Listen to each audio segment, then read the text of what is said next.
والسلام على أشرف المرسلين. Madame la représentante de la directrice de l'unité de coordination du partenariat de Ouagadougou,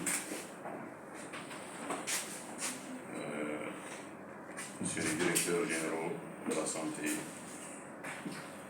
Monsieur le représentant des points focaux gouvernementaux des différents pays membres du partenariat de Ouagadougou, chers invités, honorables assistance.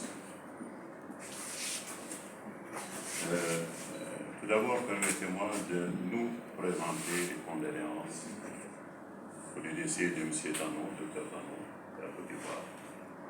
Et je crois que ça a été une bonne occasion de lui accorder une minute de silence pour le recueillement. Et là, je dirais tout simplement que malheureusement, je ne l'ai pas connu personnellement, mais étant donné que je suis parmi ceux qui ont, depuis les années 2011, travaillé sur le partenariat de Ouagadougou, je considère que dans les sérails même de mon cursus, qui fait partie des personnes à qui je dois considérer quand même et renvoyer toute la considération qu'il faut. Tout d'abord, permettez-moi de vous souhaiter la bienvenue en terre de la République islamique de Mauritanie, votre deuxième pays, et qui a l'honneur d'assurer cette année la présidence de l'Union africaine. Je félicite et remercie également l'unité de coordination du partenariat de Ouagadougou pour le choix porté sur notre pays pour abriter cette importante rencontre. Ainsi donc, votre réunion traite d'un sujet très important pour notre sous-région, la planification familiale et l'espacement de naissance. C'est une intervention clé et parmi les moins chères et les plus efficaces comme pilier accélérateur de la réduction de la mortalité maternelle et néonatale qui reste encore malheureusement élevée dans notre sous-région malgré les efforts consentis et les progrès réalisés.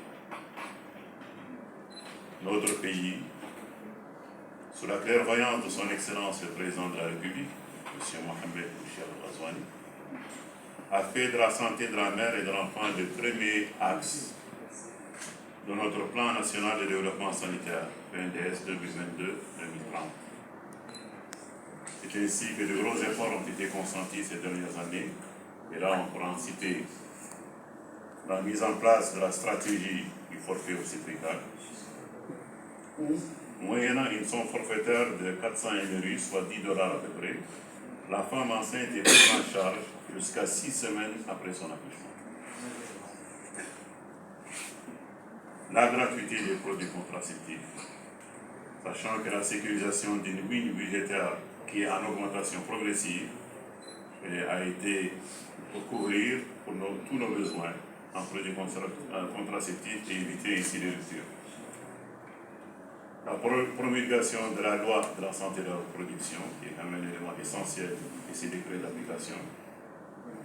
L'élaboration qui est en cours d'un nouveau plan d'action nationale budgétisé pour la planification familiale et l'espacement de naissance 2024-2028.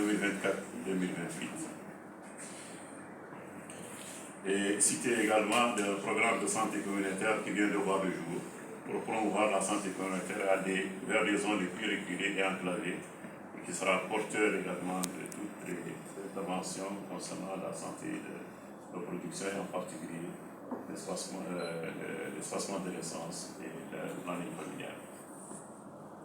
Tout ceci en parallèle avec l'élargissement de la couverture sanitaire à travers toutes les sociétés d'assurance, on peut citer la CNAS, et une stratégie portée par TEASO pour des familles sans revenus. Dans la sous-région, le partenariat de Ouagadougou est cité comme partenariat réussi avec des résultats probants et encourageants.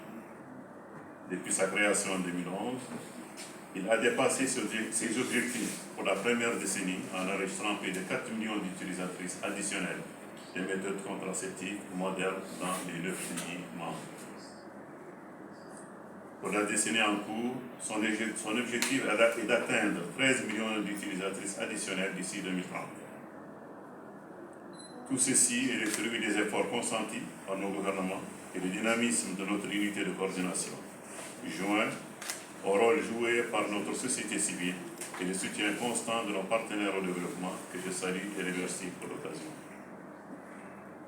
Je voudrais, avant de terminer, souhaiter de plein succès à vos travaux, tout en vous assurant que vos suggestions et recommandations seront bien prises en compte par notre département. Vive le partenariat de Ouagadougou, vive la coopération sous-régionale et internationale.